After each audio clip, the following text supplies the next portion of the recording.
Very good morning to all of you. છેલ્લે આપણે chapter number 1 revision એનું પુનરાવર્તન પૂરું કર્યું. એની અંદર આપણે આર્ટિકલ, પ્લુરલ્સ, જેન્ડર એની વાત કરી લીધી અને છેલ્લે આપણે એક્સરસાઇઝ કર્તા કર્મ અને સંબંધક વિભક્તિ એની વાત પણ કરી લીધી છે. હવે આપણે ટેન્સનું રિવિઝન ચાલુ કરીએ તો સૌથી પહેલાં તો કાળ એટલે શું? તો કે સમય. કોઈ પણ ક્રિયા કયા સમયે થઈ રહી છે અથવા પૂરી થઈ ગઈ છે અથવા ભૂતકાળની ભવિષ્યની અંદર બનવાની હશે, આવી જ્યારે આપણે વાત કરવી હોય ત્યારે કાળ છે એનો ઉપયોગ થાય. હવે કોઈ પણ વાક્ય છે એ અલગ અલગ ક્રિયા બતાવતું હોય, કાં તો એ ક્રિયા વર્તમાનની હોય, કાં તો એ ક્રિયા ભૂતકાળની હોય અને કાં તો એ ક્રિયા ભવિષ્યની હોય. અંગ્રેજી વ્યાકરણની અંદર કુલ 12 કાળ છે. મુખ્ય કાળ 3 છે. ત્રણેયના પ્રકારો, પેટા પ્રકારો પડતા કુલ 12 કાળ છે. હવે આપણે ધોરણ 9ની અંદર કુલ 9 કાળ છે એને ધ્યાનમાં લેવાના છે. તો સૌથી પહેલાં તો આપણે એક નાનકડો ચાર્ટ લઈએ કે બાય ટેન્સ, તો કે એના કેટલા પ્રકારો? 3 પ્રકારો. ક્યાં ક્યાં? તો કે બાય પ્રેઝન્ટ ટેન્સ,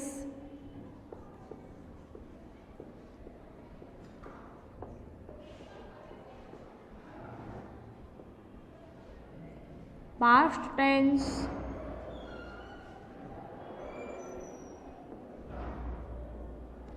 અને ફ્યુચર ટેન્સ.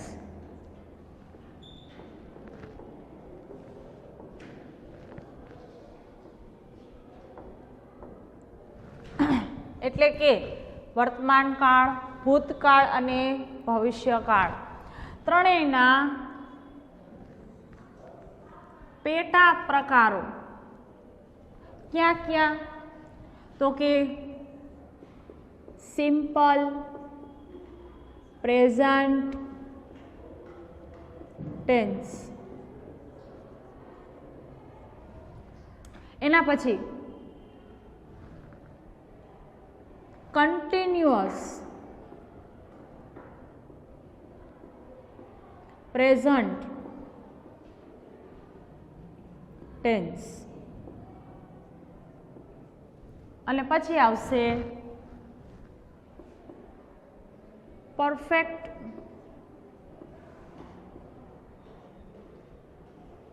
પ્રેઝન્ટ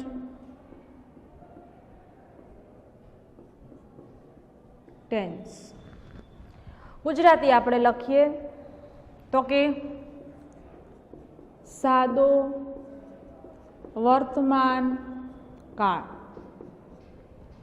એના પછી ચાલુ વર્તમાન કાળ. એના પછી પૂર્ણ વર્તમાન કાળ. રેડી? 3 વર્તમાન છે: સાદો વર્તમાન, ચાલુ વર્તમાન અને પૂર્ણ વર્તમાન. એ જ રીતે પાસ્ટ ટેન્સની અંદર આપણે 3 પ્રકારો પાડીએ છીએ. તો કે સિમ્પલ, પાસ્ટ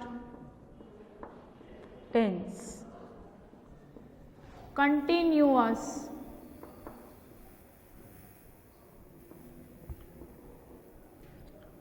પાસ્ટ ટેન્સ અને પરફેક્ટ પાસ્ટ ટેન્સ. આગળ સાદો ભૂતકાળ, ચાલુ ભૂતકાળ અને પૂર્ણ ભૂતકાળ. એ જ રીતે અહીંયા ગુજરાતી લખાઈ ગયું. હવે આ બાજુ simple future tense, continuous future tense અને ત્રીજું perfect future tense. ગુજરાતી કરીએ તો સાદો ભવિષ્ય કાળ, ચાલુ ભવિષ્ય કાળ અને પૂર્ણ ભવિષ્ય કાળ.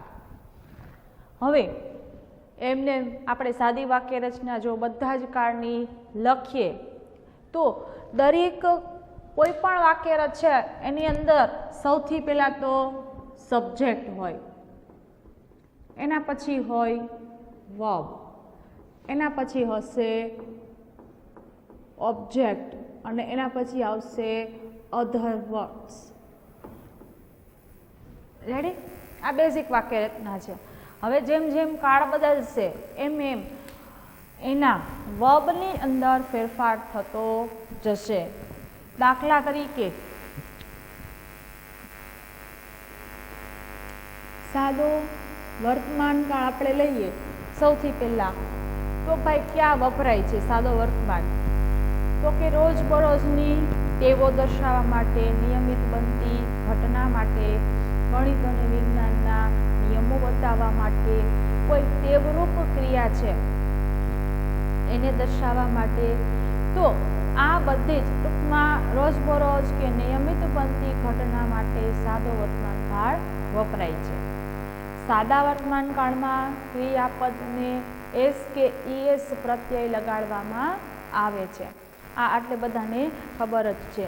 આપણે ટૂંકમાં જો સાદા વર્તમાન કાળનું વર્ણન કરવું હોય આપણે કઈ રીતે કરી શકીએ? તો કે રોજબરોજની ક્રિયા અથવા નિયમિત બનતી ક્રિયા, બરાબર. એના પછી ગણિત વિજ્ઞાનના નિયમો, એના પછી સનાતન સત્ય,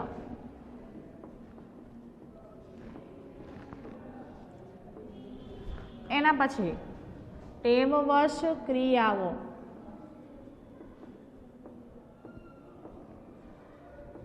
વગેરે. રેડી? હવે ક્રિયાપદ નું રૂપ તો કે V1 અથવા એસ ઈએસ પ્રત્યય, આટલી અમને ખબર છે. હવે અહીંયા લખશું આઈ વી યુ અને ધ્યેય સાથે મૂળ રૂપ અને હી શી ઇટ સાથે એસ ઈએસ પ્રત્યય. રેડી? એના પછી ટુ બી ક્રિયાપદ તરીકે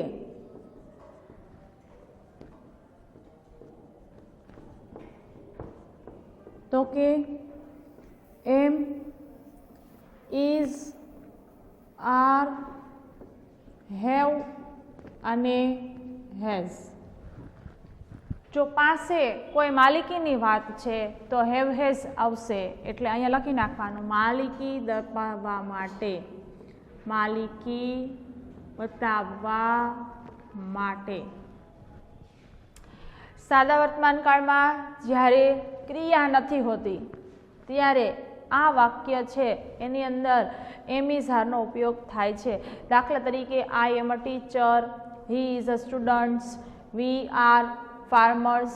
તો આ બધા જ વાક્ય છે એ સાદા વર્તમાન કાળના ક્રિયાપદ વગરના વાક્ય કહેવાય. તો એની અંદર એમ ઇઝ આરનો ઉપયોગ થાય. હવે વાક્ય રચના આપણે જોઈએ.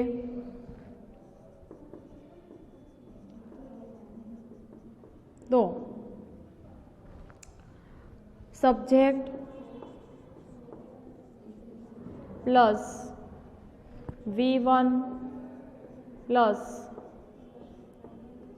Object plus other words. પ્રશ્નાર્થ વાક્યની અંદર ડુ અને ડઝ આવા બે સહાયકારક ક્રિયાપદનો ઉપયોગ થાય છે. તો આપણે સૌથી પહેલાં લખીએ ડુ. એની આગળ આપણે લખી નાખવાનું I, we, you, they. I, we, you, they સાથે ડુ, હી, શી, ઇટ સાથે આવશે ડઝ. ડુ ડઝ વત્તા સબ્જેક્ટ વત્તા V1 વત્તા ઓબ્જેક્ટ વત્તા અધર વર્ડ્સ. એના પછી નકાર વાક્ય રચના. તો subject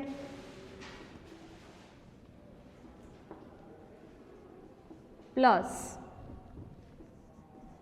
ડુડઝ plus not plus V1 plus object plus other words. હવે વાક્ય પ્રશ્નાર્થ છે તો પાછળ શું આવશે? પ્રશ્નાર્થ ચિહ્ન. આ ભૂલવાનું નહીં. હવે જ્યાં જ્યાં ડુ ડઝ ડીડ ત્યાં ત્યાં ક્રિયાપદ મૂળ. આવો એક નિયમ છે. એટલે જુઓ અહીંયા ડુ ડઝ એટલે ક્રિયાપદ કેવું છે? તો કે મૂળ. એની નીચે નકાર વાક્યમાં ક્રિયાપદની અંદર વાક્યમાં ડુ ડઝ એટલે હંમેશા મૂળ ક્રિયાપદ જ લખવામાં આવે છે. તો આ થઈ ગયો સાદો વર્તમાન કાળ. આની અંદર તમારે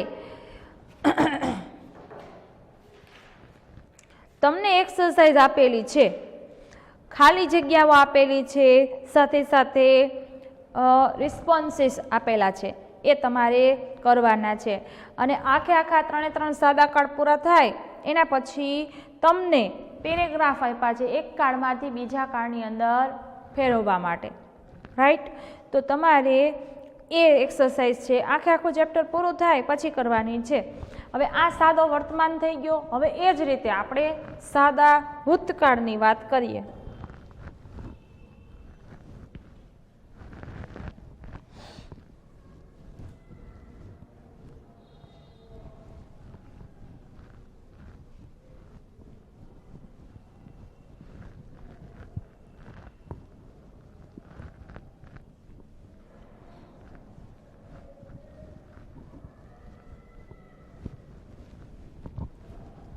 ચાલો. સા ભૂકા.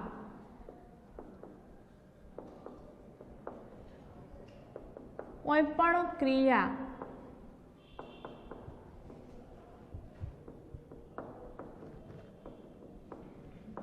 અમુક મિનિટ, કલાક, વર્ષ, મહિના કે વર્ષ પહેલા પૂરી થઈ ગઈ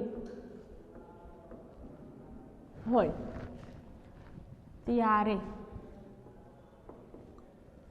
આ પહેલું આપણે એનો ઉપયોગ જોયો. એના પછી ક્રિયાપદનું રૂપ. તો અહીંયા આવે ક્રિયાપદનું રૂપ. કેવું આવશે?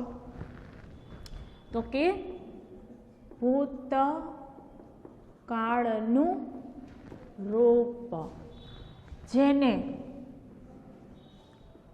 V2 અથવા VED તરીકે ઓળખવામાં આવે છે.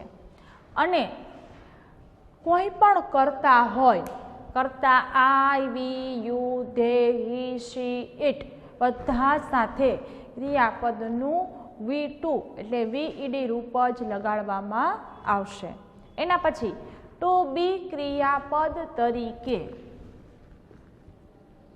ટુ બી ક્રિયાપદ તરીકે આવશે વોઝ અને વેર. માલિકીની વસ્તુ ભૂતકાળમાં હતી તો એના માટે આવશે હેડ. માલિકીની વાત માટે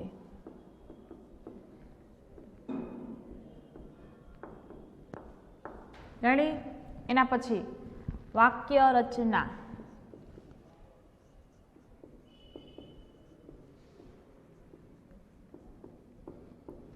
સબ્જેક્ટ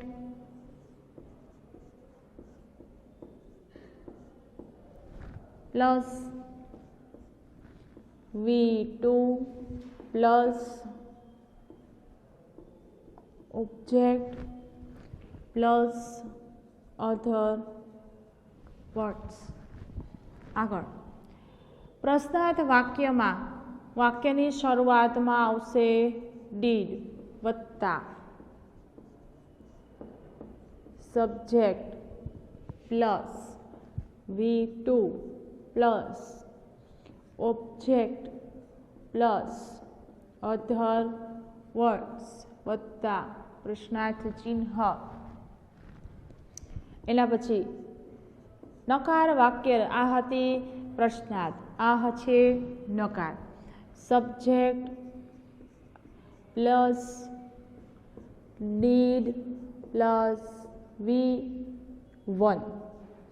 હવે જુઓ વાક્ય છે એ જ્યાં વાક્યની અંદર ડીડ, ડુ, ડઝ અને ડીડ આપેલ હોય ત્યારે ક્રિયાપદ ફરજિયાત કેવું આવે તો કે મૂળ જ આવે. એટલે subject plus did plus V1 વત્તા ઓબ્જેક્ટ વત્તા અધર વર્ડ્સ. હવે આ વાક્યને આપણે નકાર બનાવવું છે તો નોટ ક્યાં મૂકવું આ આપણે શીખવાનું છે. હંમેશા નોટ ડીડ પછી તરત જ મૂકવામાં આવે છે. એટલે આ ડીડ પછી તરત જ આપણે શું મૂકી દઈશું તો કે નોટ મૂકી દઈશું અને એના પછી ક્રિયાપદનું મૂળ રૂપ. રેડી. એટલે આ વાક્ય રચના પહેલી છે એ કેવી છે તો કે પ્રશ્નાર્થ. બીજી છે એ કેવી વાક્ય રચના છે તો કે નકાર. બરાબર. આ થઈ ગયો તમારો સાદો ભૂતકાળ. હવે તમને આટલું ટૂંકમાં કીધું છે, તમને એસએસના જે નિયમો છે એ આવડવા જોઈએ, એ સિવાય VEDના નિયમો છે એ આવડવા જોઈએ. બરાબર. તો તમે આટલી શોર્ટ રીતે યાદ રાખી શકો. આની અંદર ક્રિયાપદને પ્રત્યય લગાડવાના નિયમો તમારી પાસે તૈયાર હોવા જરૂરી છે. હવે વાત આપણે કરીએ તો કે સાદા ભવિષ્યકાળની. ભવિષ્યકાળ કોઈ પણ ક્રિયા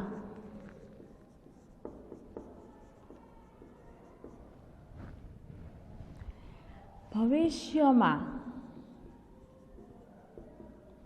અમુક કલાક, મિનિટ, વર્ષ કે મહિનાઓ પછી બનશે તેવું દર્શાવવા માટે.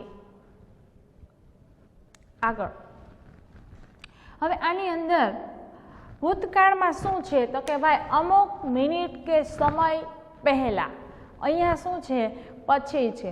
જો ઘટના પહેલા બની ગઈ છે તો સાદો ભૂતકાળ, અને જો ઘટના પછી બનવાની છે એ ક્યારે બનશે તો કે ભાઈ અમુક કલાક પછી બનશે, અમુક મિનિટ પછી બનશે, અમુક વર્ષ પછી બનશે. તો આવી ક્રિયા હજી બનવાની બાકી છે. અહીંયા લખી શકાય ટૂંકમાં બનવાની બાકી છે, બનવાની બાકી છે તેવી ક્રિયા માટે ભવિષ્યકાળ વપરાય છે. હવે ભવિષ્યકાળની અંદર ટુ બી ક્રિયાપદ એટલે કે સહાયકારક ક્રિયાપદ તરીકે આપણે લઈએ સૌથી પહેલાં તો કે ક્રિયાપદ નું રૂપ. તો ક્રિયાપદનું રૂપ આવશે મૂળ રૂપ એટલે કે V1. ટુ બી ક્રિયાપદ તરીકે શું લેવાશે તો કે શેલ અને વિલ, શેલ અને વિલ. એના પછી લખાઈ ગયું વાક્ય રચના. વાક્ય રચનાની અંદર બેઝિક વાક્ય રચના આપણે અહીંયા લખેલી જ છે. આ આખી બેઝિક પેટર્ન છે. કઈ તો કે એસ વી અને ઓ, એસ વી ઓ, એસ વી અને ઓ. આ પદ ક્યારેય અલગ પડતું નથી, બરાબર. ત્રણેય ક્યારેય પોતપોતાનું સ્થાન છે એ બદલતું નથી. રાઈટ, આગળ. હવે સબ્જેક્ટ પ્લસ શેલ વિલ. હવે આઈ અને વીની સાથે શેલ, બાકી બધા સાથે વિલ. આવી આપણને ખબર જ છે. શેલ વિલ વત્તા V1 વત્તા ઓબ્જેક્ટ વત્તા અધર વર્ડ્સ. વાક્યને પ્રશ્નાર્થ બનાવો છો તો શેલ વિલ આવી જશે કર્તાની જગ્યાએ અને કર્તાની જગ્યાએ આવશે શેલ વિલ. એટલે પ્રશ્નાર્થ વાક્ય રચના શેલ વિલ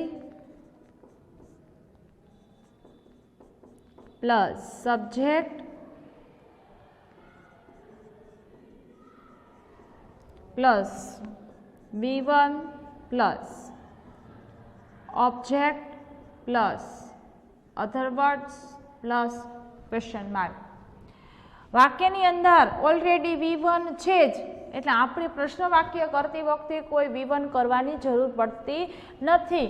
આપણે સાદો વર્તમાન અને ભૂતકાળ બેમાં જ ધ્યાન રાખવું પડશે કે જ્યાં જ્યાં ડુ ડઝ ડીડ ત્યાં ત્યાં ક્રિયાપદ મૂળ ઓલરેડી અહીંયા મૂળ જ છે, તો આમાં કોઈ ફેરફાર કરવામાં આવતો નથી. જોઈએ આપણે નકાર વાક્ય રચના. Subject plus shall will plus not plus V1 plus object plus other words. આ થઈ ગઈ તમારી નકાર વાક્ય રચના. ટૂંકમાં એક જ પાનાની અંદર આપણે 3 સાદા કાર્ડ છે એને સમાવી શકીએ. મેં અહીંયા જે વસ્તુ બોર્ડ ઉપર પ્રેઝન્ટ કરી છે એ જ વસ્તુ તમે તમારા ચોપડાની અંદર આ રીતે ટૂંકમાં લખો. એટલે આટલું તમારે સાદો વર્તમાન, સાદો ભૂતકાળ અને સાદો ભવિષ્યકાળ. સાદા ભવિષ્યકાળની અંદર કોઈ ખાસ માહિતી વધારે છે નહીં, માત્ર આપણે શેલ વિલ પ્લસ V1 એટલું યાદ રાખવાનું છે. તો આજે આપણે આખા બધા જ 3 સાદા કાળનું રિવિઝન કર્યું. હવે તમારે હોમવર્કની અંદર શું કરવાનું છે એ હું તમને કહી દઉં. તમારી કમ્પોઝિશનની અંદર એક્સરસાઇઝ આપેલી છે, એમાં 3 સાદા કાળની ખાલી જગ્યા છે. ત્યાર પછી પ્રશ્ન નંબર 2માં પેરેગ્રાફ આપેલા છે જે તમારે સાદા કાળમાંથી સાદા કાળમાં જ ફેરવવાના છે. કાં તો વર્તમાનમાંથી ભૂતકાળમાં, કાં તો ભૂતકાળમાંથી ભવિષ્યમાં અથવા ભવિષ્યમાંથી વર્તમાનમાં. આ 3ને એકબીજામાં કન્વર્ટ કરતાં તમારે શીખવાનું છે. તમને પેરેગ્રાફ આપેલા છે એ તમારે સોલ્વ કરવાના છે. હવે બાકી બુકની અંદર લખો કે ના લખો એ એઝ યુ વિશ, પણ તમારી પાસે સોલ્વ કરેલા તૈયાર હોવા જોઈએ. હવે આના પછીના લેક્ચરની અંદર આપણે 3 ચાલુ કાર્ડનું રિવિઝન કરશું.